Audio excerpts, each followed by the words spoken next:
భగవంతుడు మొత్తం యావత్ ప్రపంచంలోనే ధర్మాన్ని కాపాడాలని వారిలో ఒక దూతను మనం చూస్తూ ఉన్నాం. ధర్మాన్ని కాపాడాలని మరి భక్తి టీవీని స్థాపించి ఈరోజు వేలాది మంది లక్షలాది మంది ప్రతిరోజు మరి ప్రతి సంవత్సరం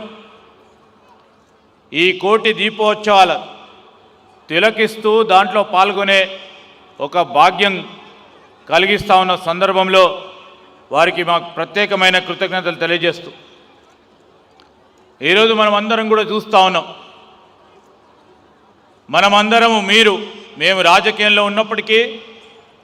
మీరందరూ వివిధ మరి ఉద్యోగాలు, వాణిజ్యం, వ్యాపారం లేకుంటే వివిధ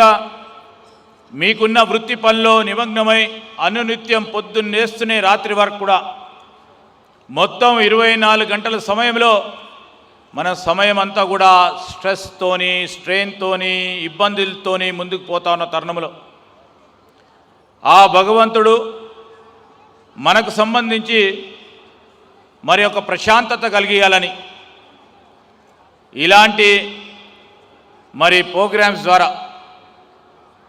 ఇలాంటి కార్యక్రమాల ద్వారా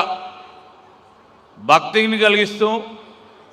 మనకు ప్రశాంతతను కలిగిస్తూ, ఏకాగ్రతను కలిగిస్తూ మరి ముందుకు నడిపించాలని తలంచి భక్తి టీవీకి సంబంధించిన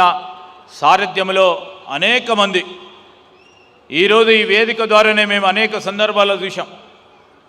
అనేక మంది బ్రాహ్మణోత్తములు, అనేక మంది వివిధ మరి ప్రాంతాల నుంచి వచ్చేసిన దైవగురులు, అదేవిధంగా పీఠాధిపతులు, మనం వారిని చూడాలంటే చాలా సమయం, మనకున్న వనరులను ఖర్చు పెట్టుకొని అక్కడ దాకా వెళ్ళవలసి ఉంటుంది. కానీ ఈరోజు నరేంద్ర చౌదరి గారు అనేక మందిని ఇక్కడికి ఆహ్వానించి ఈ కోటి దీపోత్సవాల్లో వారి దివ్య ఆశీస్సులు పొందడానికి వచ్చిన వారి అందరికీ కూడా ఆశీస్సులు ఇవ్వడానికి చేస్తూ ఉన్న ప్రయత్నంలో మనమందరం కూడా ఒప్పుకోవాలా. ఇంతమంది మరి